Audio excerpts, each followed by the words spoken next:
kasi winter. Oh.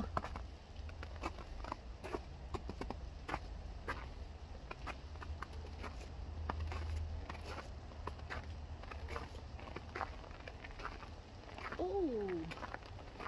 Dito na ang aming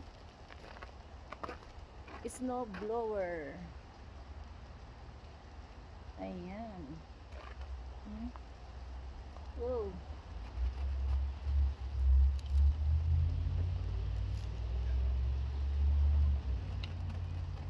So, ayan, hello guys.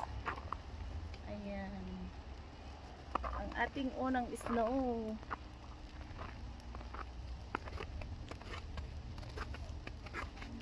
Oo. Slippery. Ayun yung bahay namin. Maputi na naman ang ating bubong. Punta lang ako sa truck kasi late na kami dumating kagabi.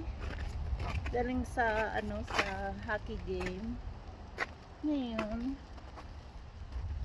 ano siya, madulas ang snow kasi freezing night.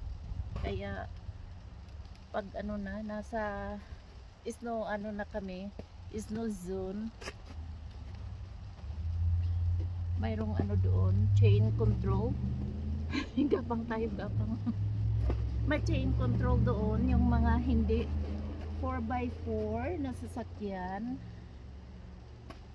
Pinapapalagyan ng chain ang gulong nila. Dahan-dahan lang ako kasi nandito kami sa alanganing parking. So pag wala silang chain sa sasakyan, hindi sila pinapapasok sa aming lugar. Kahit pa ka, ang mga resident alam na nila yan, dapat alam na nila yan, hindi na sila ma-stranded. So alam mo ang sasakyan mo kung capable sa snow ang sasakyan at saka ang gulong.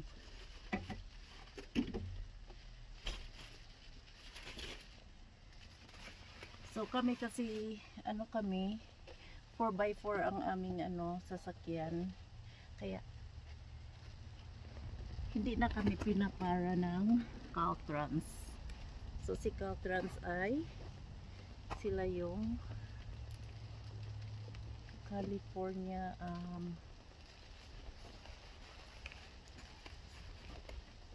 sila yung nag-aano ng mga chain control at saka repair ng mga highway, mga kalsada. Hirap na hirap ako dito. So anyway, ayan. Hirap na hirap ako. Ayan.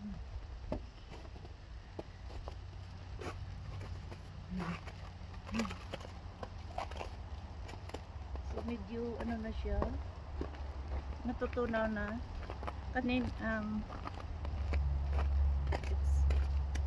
Mamaya na ito, mag-melt natin. Siguradong hindi tayo madulas.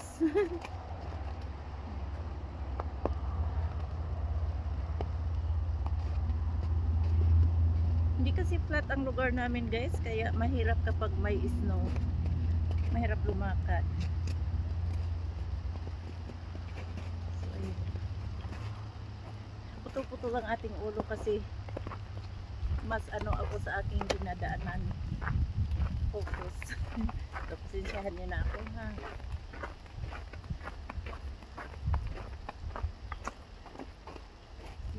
Mahirap na pag nadudulas. Oh. So ito yung aking leftover na pagkain kagabi doon sa sa hockey game. Siyempre kailangan i-uwi natin, mahal yan. Yeah, mahal ang mga pagkain pagka pumupunta tayo ng mga game. Kahit yung pagkain nila pati aso hindi magustuhan, hindi sila nahihiya mag-charge. Understood. Mahal magpatakbo ng business. Yan. 6 na pirasong chicken. Karamihan is french fries. $18 na yan guys. Ayan. tatlong buwan ko yan kikitain dito sa ano sa hindi siya nasisira kasi nasa freezer naman siya, di ba? Ooh, yum! It's lunch. Oh, yan. Ano talaga ang ano, nakaka-good vibes ang pagkain. So, dito na tayo sa ating kusina.